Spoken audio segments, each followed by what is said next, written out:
Olá pessoal, eu sou o Ricardo, esse é o Pretexto. O nosso convidado de hoje fez da curiosidade um meio de vida. Ele é o jornalista e curioso Marcelo Duarte. Tudo bem, Marcelo? Tudo bom, Ricardo. Obrigado pelo convite. Obrigado você por ter aceitado. Vamos viu? ver o que me aguarda. Marcelo, tem um humorista que fala que quando algum fã, alguma pessoa se aproxima dele, ou ela pede para ele contar uma piada, ou ela fala, olha, ouve essa que é uma piada ótima, você vai adorar. Com você, o que acontece mais? As pessoas pedem para você contar uma curiosidade ou te fornecem alguma coisa que elas acham que é bem curioso? Bom, de vez em quando me perguntam, você sabe por que isso é assim ou isso é assado? O que quer dizer isso? Fazem muitas perguntas. Se eu já pesquisei, se já coloquei em algum livro, eu tento responder. Se eu não sei, eu digo, olha, eu vou pesquisar. E de fato, muitas coisas que as pessoas dizem, né, ou numa conversa entre amigos, ou quando você encontra um fã, ou num programa de rádio, ou na internet, tem muita coisa boa que chega, que rende mesmo assunto para um post, para uma reportagem. Então eu procuro sempre ser um bom ouvinte, né? Escutar o que as pessoas estão comentando, sair com pessoas diferentes e ficar perguntando, né? Como um jornalista tem que fazer, ficar perguntando, ouvindo e tentar extrair de cada dessas conversas o tema para uma nova pesquisa. Isso é perigoso, Marcelo. Uma vez a gente se encontrou, a gente já gravou uma entrevista uma vez, acabou não dando certo, né, no ano passado. Aí quando acabou a entrevista, a gente ficou conversando, e aí quando eu entrei no carro, eu me dei conta que você me entrevistou depois da entrevista. Então vamos mudar. Você é muito sorrateiro. Olá, amigos, esse é o Pretexto, nosso convidado de hoje é o Ricardo. Pois é, Marcelo, então você é muito atento mesmo. Eu percebi que você ficava observando, você me deu umas dicas bacanas. Então, assim, na verdade, assim, o curioso é essencialmente um observador, né? Sim, o tempo todo. O tempo todo, né? E tudo, né? Tudo é curiosidade.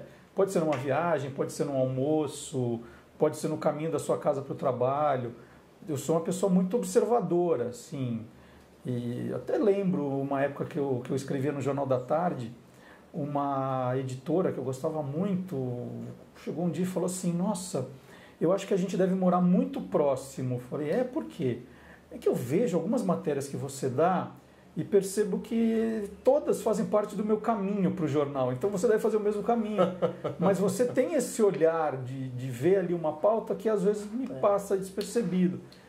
Então é um pouco isso, né? Você tem aquela coisa ainda da criança de olhar para aquilo com aquela sensação de nossa, olha só que curioso, que divertido. E esse é um exercício que eu faço diariamente. Teve algum momento, alguma situação que você viu que você estava demais, estava exagerado? Falou assim, não, eu estou indo longe demais, é muita curiosidade de você ir atrás de algum assunto que você queria saber algum detalhe e você mover muito tempo, muito recurso para poder fechar alguma coisa? Você fazer uma pergunta dessa para um jornalista é uma coisa complicada. É óbvio que tem coisas que a gente... Já fiz matérias investigativas muito grandes, premiadas, quando eu trabalhava na Veja São Paulo, na Placar, na Playboy. Então, você tem que gastar esse tempo, faz parte do seu trabalho como jornalista. E eu trouxe essa experiência para a marca Guia dos Curiosos. Então, só para te dar um exemplo, né? Eu queria fazer no Guia dos Curiosos Brasil uma lista de calorias de pratos brasileiros. É muito comum você encontrar quantas calorias tem um hambúrguer, um cachorro-quente, um bolo de chocolate, mas eu falo, quantas calorias tem sarapatel, xinxim de galinha? Eu não achava isso em lugar nenhum. Aí eu procurei uma professora da Faculdade de Nutrição da USP, mostrei o problema para ela. Ela falou, olha, nós temos meios de fazer essa conta para você, mas você teria que comprar os ingredientes. Então, imagina, eu saí atrás dos ingredientes, de tudo isso que eu te falei, daquelas casas de comida no norte, para entregar para ela, para que as pessoas da Faculdade de Nutrição fizessem essa conta, e isso ocupou uma página de um livro de 600 páginas. Tinha que ter um diferencial, não adiantava fazer mais um livro. E por isso que eu acho que hoje muita gente fala tanto da internet, mas a gente vê quanta coisa só está repetida lá, né? É. Quando você vai fazer uma pesquisa, às vezes, você vê que tem uma fonte primária É verdade. e 200 mil pessoas copiando o mesmo texto. E quando eu resolvo fazer alguma coisa para o meu blog, por exemplo, eu faço a pesquisa. Se aquele assunto já foi explorado, já tem esse monte de coisa, eu falo, eu não quero ser mais um, não quero fazer mais uma coisa que todo mundo já fez. Tem muita matéria que eu já apurei e depois fui ver que já tinha sido publicada, eu simplesmente apaguei. Eu falei, eu já tenho tanta coisa na internet. Não vou acrescentar. Tem tanta coisa na internet, por que eu vou ser mais um? Ou eu faço uma coisa diferente que vire referência ou eu não faço. Tem alguma, você está falando disso, né? Às vezes algum assunto já foi muito explorado, mas tem algum assunto que não desperta o seu interesse? Você fala assim, isso aqui não tem nenhum pingo de curiosidade. Isso não existe. Às vezes tem algum tema, falo, poxa, eu não sou especialista em carros, por exemplo. Sim. Mas é um tema que me interessa, rende muita coisa. Tá. Se a gente começar a falar sobre carros, eu vou ter uma certa dificuldade de ir muito além. Uhum. Mas isso não me impede de pesquisar, de quando precisa ir atrás, gosto. Não sei cozinhar, por exemplo, mas adoro falar de comida. Então, se a gente começar a debater aqui técnicas de gastronomia, também terei uma certa dificuldade. Mas é um assunto que eu gosto. E eu acho que uma das vantagens de ter feito o Guia dos Curiosos, de fazer programas de rádio, já ter feito televisão, internet, esse meu múltiplo interesse. Eu não sou uma pessoa que, olha, só gosto disso, sou o maior especialista nisso e nada mais me interessa. Não, eu não sou especialista em nada, mas gosto de tudo. Tudo te interessa. E assim, eu não sei tudo sobre tudo, mas eu sempre procuro quem saiba. Essas são as grandes fontes. Não tem tédio, né? Na sua vida, né?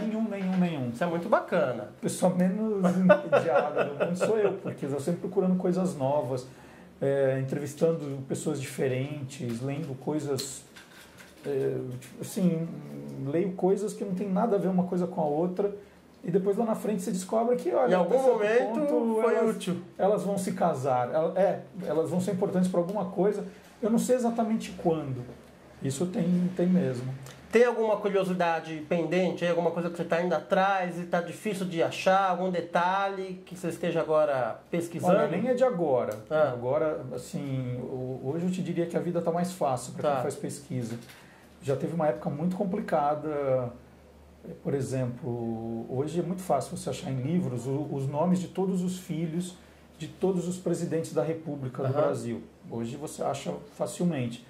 Agora, quando eu precisei dessa informação há 18 anos atrás, eu tive muita dificuldade, muita.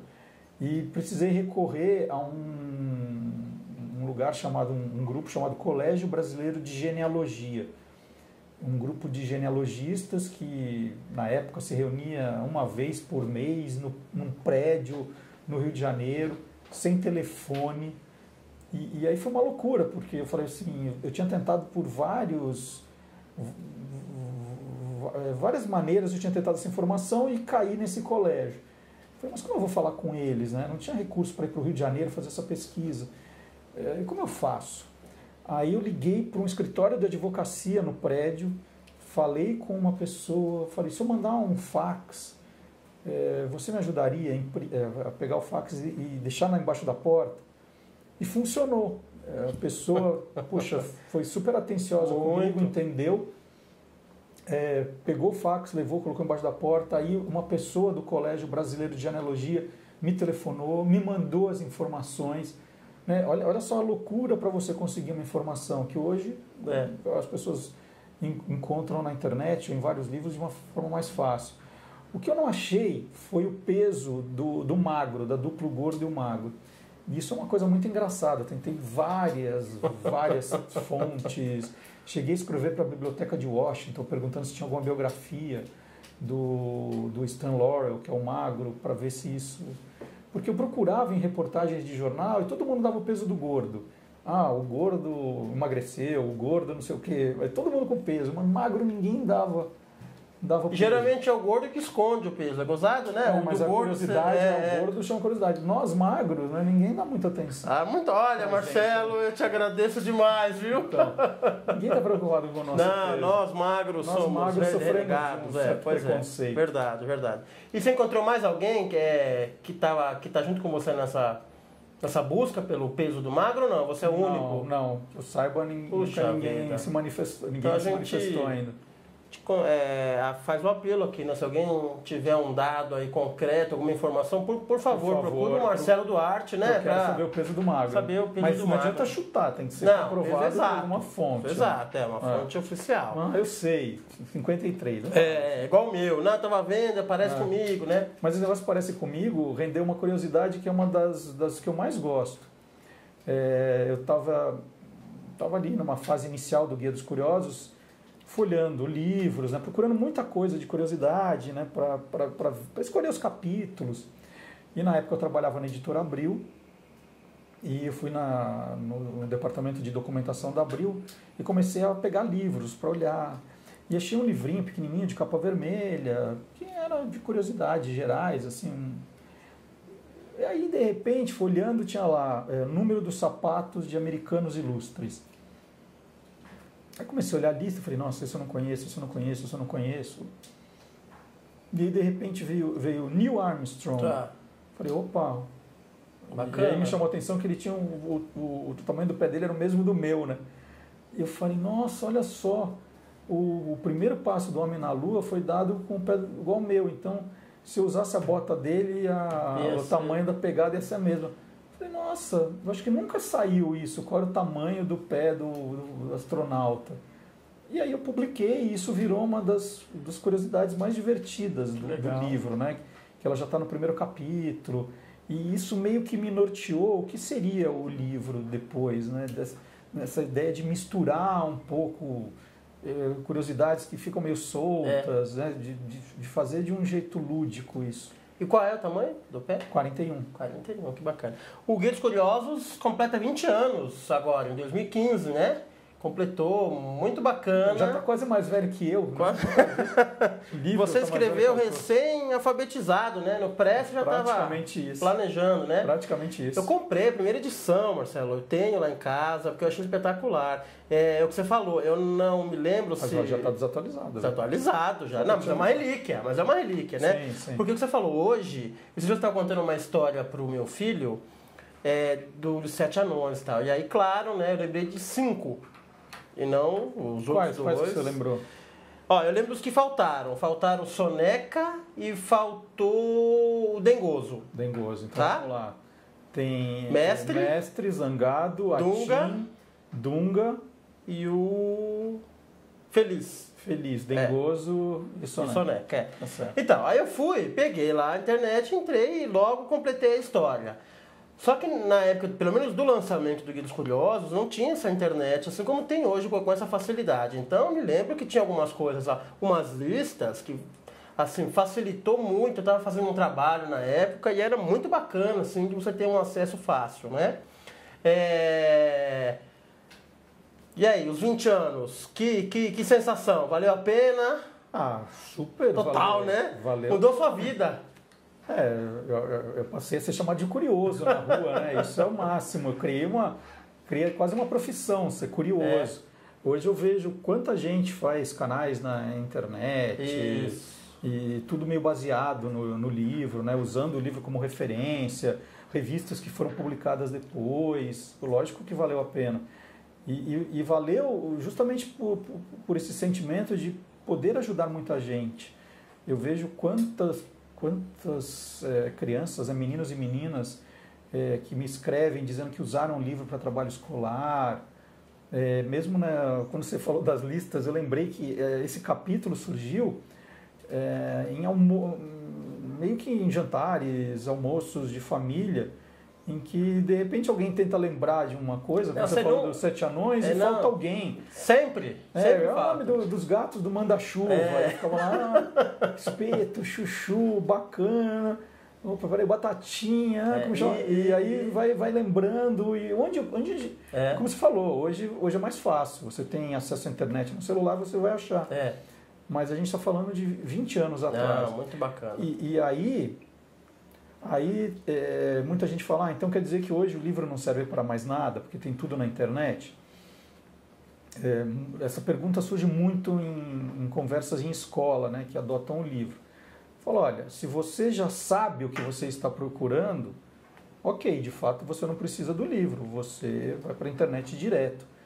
Agora, o Guia dos Curiosos é um grande portal em que você vai ter contato com muitos assuntos diferentes, curiosos, porque depois você se interesse, pesquise, vá além, né? Porque a internet ela só funciona se você sabe o que você quer. Ela não te dá margem a você fazer descobertas de outras coisas, a não ser aquelas que você está procurando com um trabalho escolar, ou que algum amigo citou. E o Guia dos Curiosos é um negócio que eu procurei fazer com todas essas possibilidades de assuntos, de temas, né, desses cruzamentos, para falar assim, nossa, quanto conhecimento, agora eu vou atrás de mais coisas. Achei muito bacana, eu estava na livraria esses dias, e aí tinha uma pilha do Guia dos Curiosos, edição comemorativa de 20 anos, e tinha uma menina com o colégio ainda, com o uniforme do colégio ainda, e ela estava vendo alguns livros, aí parou, pegou o Guia dos Curiosos e ficou um tempão ali. Então, assim, provavelmente ela entrou em contato com algumas coisas ali que ela não teria o interesse despertado de outra maneira, né? Sim, isso é sensacional. Muita gente fala isso, fala assim, nossa, não gostava de ler, não me interessei, o Guia dos Curiosos foi a minha primeira leitura. Isso é sensacional. E eu cheguei a trabalhar com jornalistas hoje, puxa, tem jornalistas fazendo trabalho vou citar a Juliana Faria, do Think Olga, que está todo mundo falando, fazendo um trabalho super bacana. Ela trabalhou comigo como estagiária no tempo do Jornal da Tarde, e um belo dia ela falou, eu e meu irmão, éramos crianças, nós fomos no lançamento do Guia dos Curiosos Esportes, e o seu livro me ajudou muito a decidir em fazer jornalismo. Isso eu ouço muito, gente falou, o livro foi importante para eu gostar de ler, o livro foi importante para escolher minha profissão. Então, puxa, mais recompensador que isso, impossível. Legado sensacional, né? Tem uma história, eu me lembro de você falando muito na época do lançamento, que eu achei curiosa. Eu não sei se foi o que te motivou, mas eu lembro que estava envolvido no germe da sua ideia aí. Você estava num banco e aí você calculou a demora da fila com um animal, com um bicho, né? Então, eu trabalhava na Veja São Paulo na época, e, puxa, trabalhar em revista tem um complicador muito grande. Você vai dar uma notícia, vai dar uma informação, depois que praticamente todo mundo já deu, né? O jornal já deu, o rádio já deu, a televisão já deu, hoje em dia, então, a internet já deu, o WhatsApp já deu. Pior ainda, né? É uma competição um pouco desleal. Então, o jornalista que trabalha em revista, ele tem que criar mecanismos para tornar o texto dele mais atraente. E eu achava que a curiosidade é que ia fazer que as minhas reportagens na Veja São Paulo ficassem mais atraentes. E uma das primeiras que eu fiz na revista foi sobre atendimento bancário. Numa época ainda que não tinha a phone banking, home banking, internet banking, fila banking mesmo, você tinha que entrar na fila. E aí nós fomos fazer uma reportagem, eu e o fotógrafo, sobre quanto tempo você demorava, perdia na fila de um banco. E na agência do Banespa, que ficava no Viaduto do Chá, hoje a prefeitura é ali, mas ali era uma agência, a agência acho que 001 do Banespa era ali. E num dia de pagamento, aquele pior dia, entrei na fila para saber quanto tempo demoraria para ser atendido. E saí do banco depois de 2 horas e 10 minutos. Era um número assim absurdo, 2 horas e 10 minutos numa fila de banco. É um filme, né? Aí eu falei assim, bom, mas como eu vou passar isso de uma maneira divertida para o meu leitor? Aí fui fazer uma pesquisa de velocidade de animais, né? Falei, bom, deixa eu ver. Aí descobri que uma lesma, se a lesma estivesse andando os 70 metros que eu percorri da fila ali, né? Naquela fila única, a lesma ia fazer a distância em 1h40. Né? A lesma ia ficar me esperando meia hora ainda. Aí eu coloquei, eu fiz a abertura da minha matéria assim. E isso, puxa, foi muito elogiado pela direção. Falei, pô, é isso. matéria divertida, tem uma ironia. Aí você sabe, né? Te elogio, você pega gosto aquela coisa e fala, bom, vou fazer isso agora em todas as matérias. Sim. E para fazer isso, eu precisava de um pequeno banco de dados. Eu comecei a fazer pesquisas e a armazenar na minha gaveta para situações como essa. Então eu fui falar, por exemplo, da chegada da Pizza Hut em São Paulo. Era bem na época que eu estava na Veja São Paulo. Aí eu falei, opa, peraí, quantas pizzas eles venderam no primeiro final de semana? Aí me deram um número. Aí eu fui até a Pizza Hut e com uma fita métrica e calculei o tamanho da massa, né, aquela borda de massa. Aí eu consegui fazer uma conta de qual a altura daquelas, acho que eram 2.000 pizzas empilhadas. E aí eu consegui fazer um paralelo, que o número de pizzas vendidas pela Pizza Hut no final de semana eram equivalentes a tantas torres de Pisa. Então isso começou a ficar divertido e me pediam mais, e eu ficava guardando esse material. Um belo dia eu falei, nossa, eu tenho um monte de coisas na gaveta aqui, e as pessoas sabiam e me perguntavam, Marcelo, quantos litros de água tem uma piscina olímpica? Faziam perguntas desse tipo e eu tinha. Aí viajando para o interior, na casa de uma tia, né, uma filha dela ia se casar, eu fiquei ali na sala olhando e vi uma coleção chamada Enciclopédia Curiosa. Inclusive eu tenho aqui, ó. Que bacana. Essa aqui, não é essa. Essa aqui de trás.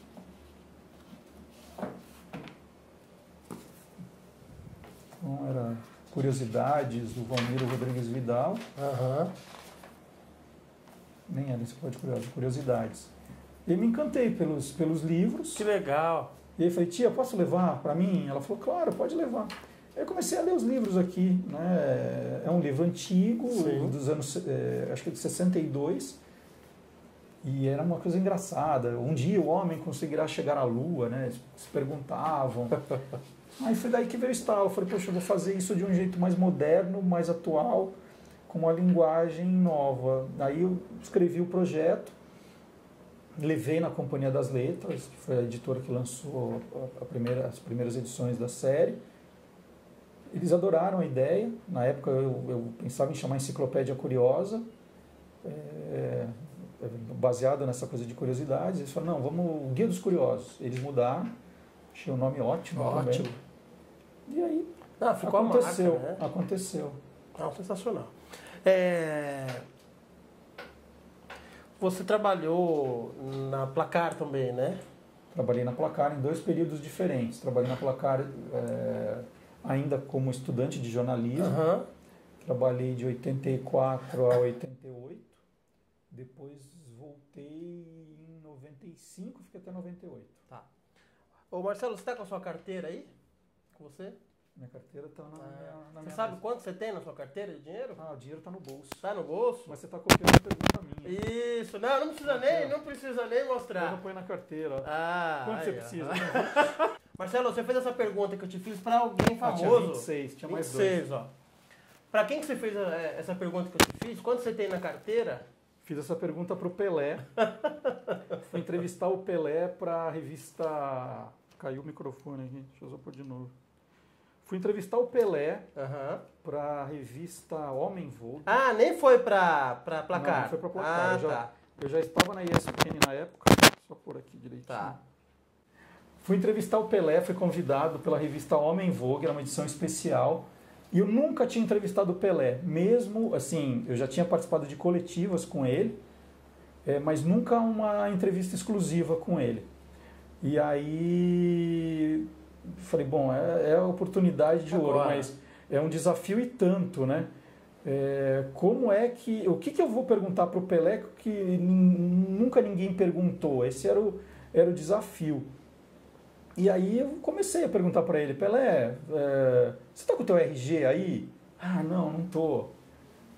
Esqueci. Aí, Pelé, quanto dinheiro você tem aí no bolso? Tô sem a carteira. Né? Comecei a tentar fazer umas perguntas diferentes, obviamente. Sim, que ele nunca tinha respondido. E acabou ficando super divertido. Sim. Né? Acho que ficou uma entrevista diferente. Ele contou uma vez que no aeroporto, ele estava indo para os Estados Unidos, não sei em que país ele estava fazendo uma conexão, e aí umas crianças vieram, se aproximaram para pedir autógrafo, né? Ele estava com o passaporte na mão, aí ele pegou o papel, colocou o passaporte e autografou, e ao entregar, entregou o papel com o passaporte. Aí ele falou, bom, e agora, né? Ele estava dentro do avião para escutar sem passaporte, falou, bom, desbarcar nos Estados Unidos. Aí ele chegou, falou, olha, eu sou Pelé, não sei o quê. O cara falou, não, pode entrar, né? Deve ser a única pessoa que entrou nos Estados Unidos sem passaporte. E ele me contou essas histórias, foi muito legal. Muito bacana. E perguntei para ele a última vez que ele tinha chorado, se ele sentava no chão para brincar com o filho, coisas assim que pegavam um pouco o lado humano dele também. Obviamente, né, perguntei sobre a filha que ele não quis registrar, que era uma pergunta que na época todo mundo estava se fazendo. Perguntei para ele da relação, o caso do Edinho, que também tinha sido preso. Assim, fiz as perguntas importantes jornalisticamente, mas também fiz outras que era para quebrar um pouco aquelas só perguntas tradicionais. Falando em perguntas e quebrar um pouco, você tem uma marca interessante no programa Roda Viva. Qual é, Marcelo? Assim, hoje é mais fácil estar falando aqui com você. Fiz 12 anos de televisão, agora estou fazendo um canal no YouTube. Então, parece que eu assim, nossa, né? Estou super à vontade. Mas no começo, quando eu comecei no jornalismo, televisão era uma coisa complicadíssima para mim. E eu fui convidado para participar de um Roda Viva, na época era com o presidente Carlos Miguel Aidar, quando ele foi presidente de São Paulo pela primeira vez, na época da Copa União, aquela coisa toda. Eu tinha feito uma matéria sobre ele na Veja São Paulo e por isso o Roda Viva me convidou. E a minha mãe sempre me ensinou, né, quando alguém está falando, né, espera. E era uma época que o Roda Viva, o moderador, ele não ficava dizendo quem ia fazer a pergunta, era cada um por si e Deus por todos. E aí eu lembro assim, o cara mal tinha terminado de responder, alguém já estava fazendo outra, e tinha 3 ou 4 ali que monopolizaram o negócio, e eu não conseguia fazer uma pergunta. Eu saí do programa, não fiz uma única pergunta. Eu não sei se sou o único, mas com certeza sou dos poucos entrevistadores do Roda Viva que não fez uma única pergunta o programa inteiro. Isso é uma curiosidade, Marcelo. Eu acho, é uma marca. E aí foi engraçado, porque depois de um tempo, aí 2, 3 anos, o Roda Viva me convidou para entrevistar o Silvio de Abreu. Tá. E aí eu falei, não, eu não posso passar esse vexame de novo. Aí começou a entrevista, eu já, Silvio de Abreu, não sei o quê, né? Aí eu consegui fazer a segunda. Aí sabe quando você relaxa? Eu falo, agora não preciso fazer mais nenhuma. Aí o segundo bloco eu não perguntei nada. Aí eu falei, não, agora eu já estou mais relaxado. Missão cumprida. Já fiz 2, já tá bom. Marcelo, você está apresentando agora, você com a Thaís Freitas, o Manhã Bandeirantes. Como é que surgiu o convite? Em 30 anos de jornalismo, eu reparei, eu nunca tinha feito jornalismo diário. Eu sempre fiz revistas semanais que tem uma pegada diferente, mais reportagens especiais. Na televisão fazia um programa que foi semanal e depois quinzenal, que foi Loucos por Futebol. Sim. No rádio, todos os programas que eu fiz também eram semanais, com uma pegada mais de entretenimento e menos de jornalismo.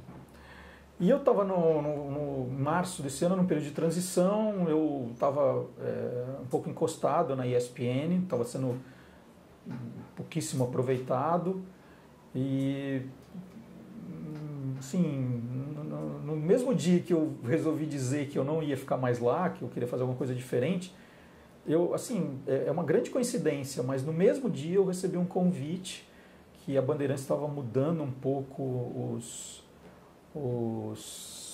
a sua grade de programação, seus apresentadores, queriam fazer umas mudanças e queriam fazer um teste que eles queriam colocar uma voz diferente ali do dia a dia e que saísse um pouco daquele jornalismo convencional de morte, assassinato, né? Queria fazer jornalismo, mas com um pouco de entretenimento. Eles queriam mudar um pouco essa pegada, porque achavam que nesse horário das 10 ao meio-dia, a pessoa estava em casa, já ouviu todo o hard news, o noticiário mais pesado, E estava em casa, ou estava no caminho da escola para pegar os filhos e queria uma coisa um pouquinho mais leve, né? Sem perder o DNA da emissora, um pouquinho mais leve.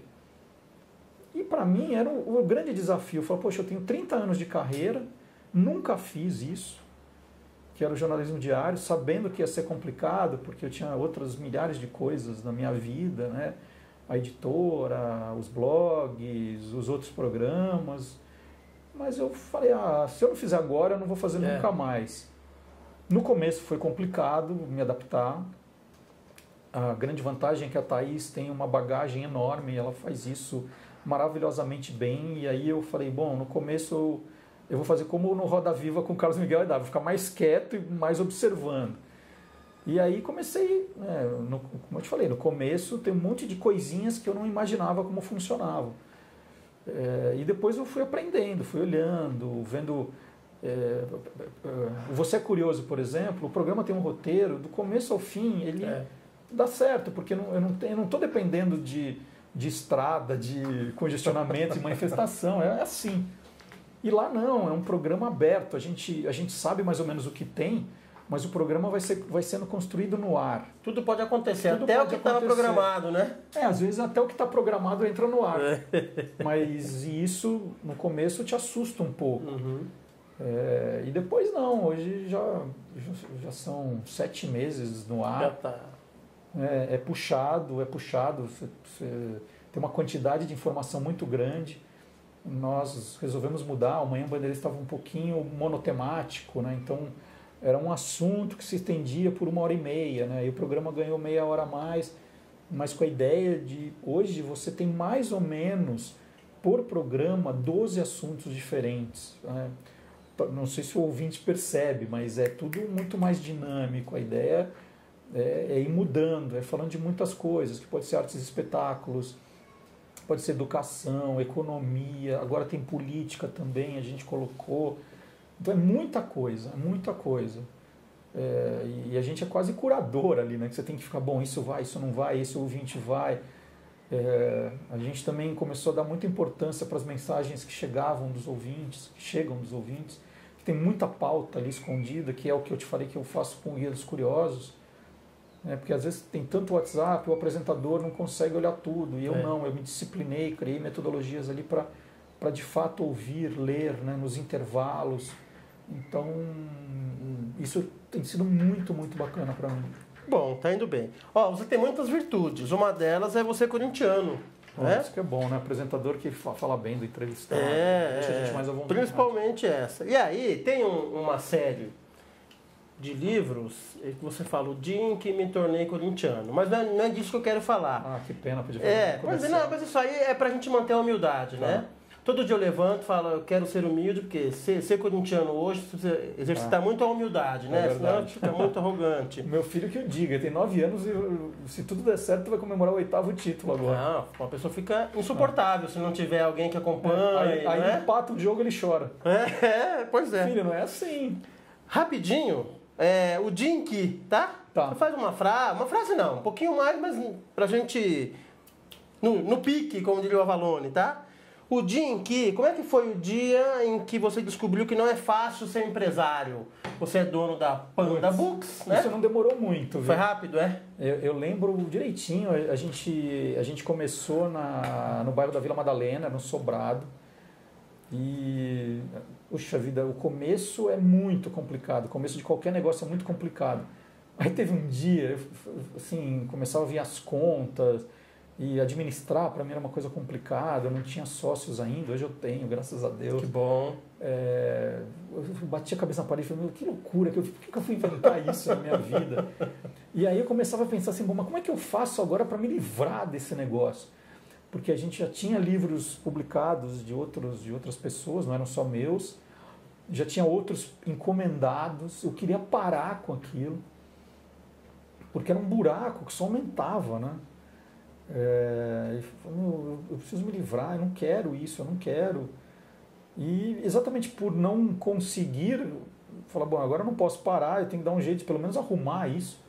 E achava que eu ia vender para alguém ou doar, sei lá, tipo, eu vou arrumar e vou doar, alguém vai tomar conta. E aí contou com a persistência, né? Eu acho que eu é muito cabeça dura até nesse ponto. Não, vou arrumar isso, vou arrumar. Aí depois, com as duas sócias que eu tenho hoje, uma que cuida muito bem da parte editorial, outra do financeiro e comercial, a coisa se ajustou, a editora cresceu, né? Ela teve, depois de um começo complicado, como qualquer negócio no país, a gente conseguiu se estabelecer. Não somos uma grande editora, mas uma editora respeitada, Sim. que tem aí 550 títulos lançados, que tem coisas muito legais já publicadas, muitos livros adotados. Hoje a gente vende uma média de 500 mil de livros por ano, né? Um pouquinho mais, um pouquinho menos, mas são números bem expressivos. Né? Como foi um dia em que você conheceu um ídolo seu? Puxa vida, eu vou falar um pouquinho de futebol. Eu tinha muita vontade de conhecer o Rivelino, isso era um desejo que eu tinha, porque eu digo que ele que me fez tornar corintiano, foi o gol que ele marcou num jogo contra o Vasco em 71 que me fez tomar a decisão de ser corintiano. E era engraçado, porque eu estava trabalhando com esportes e tal, e falei, pô, mas eu não conheço o Rivelino, que absurdo, né? E o Rivelino tinha um bar, um restaurante ali em Santo Amaro. Aí um belo dia eu falei, quer saber, eu vou para lá. Eu fui para lá e aí ele apareceu de repente no bar. Eu falei, não, agora eu vou falar que que ele é meu ídolo, sou fã dele, vou me apresentar. E foi super legal, me atendeu super bem. E engraçado que depois, aí na ESPN, eu participando de convidado do Cartão Verde, aí já cruzei com ele várias vezes. Tem lá a minha camisa autografada. Ah, que bacana. Então, assim, é uma pessoa que me emocionou muito no dia em que eu conheci. O dia em que você falou assim, realmente eu nasci para ser jornalista. Puxa, isso foi ainda criança. E eu devo isso a uma prima do meu pai, chamada Maria Cristina Gama Duarte. Era uma prima do meu pai, né? Minha prima em segundo grau, que foi diretora da revista Cláudia. Ela já é falecida, mas ela foi uma jornalista muito famosa na época dela, diretora da Cláudia, foi a grande revista no auge da Cláudia. E o meu pai coleciona cartões postais. E sabendo disso, essa minha prima sempre mandava os postais para ele, né, de onde ela estivesse, Nepal. Ela viajava o mundo inteiro, Tailândia, Vietnã, e chegava aqueles cartões com aqueles selos. E eu sempre gostei muito de viajar. Uma das coisas que eu falo assim, nossa, eu vou sempre trabalhar muito na minha vida para eu viajar bastante. Eu gosto demais de viajar. Tanto é que eu falava que de criança que eu ia ser piloto de avião, só para viajar, achando que piloto de avião o bom é passear, não é só ficar no avião. E aí eu gostava de escrever, né, falava em viajar, e chegavam esses cartões, e falava, nossa, como ela viaja, né? Puxa, o jornalista viaja muito. E quando a gente se encontrava em festas de aniversário, ela falava das experiências, de tudo que ela conhecia. E isso me falou, não, eu gosto de escrever, gosto de viajar, vou ser jornalista, vou cobrir grandes eventos. Acho que foi aí, mas eu era criança ainda e para mim já estava muito claro que eu queria jornalismo. Tanto é que eu fazia jornaizinhos na escola, né? E, bom, isso é uma coisa legal para te contar.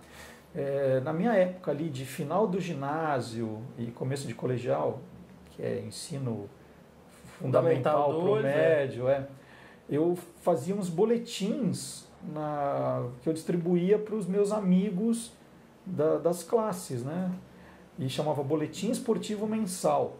Eu pegava umas notícias de futebol e eu era cara dura, eu ia para os clubes e conseguia entrar, os porteiros deixavam, fazia entrevistas.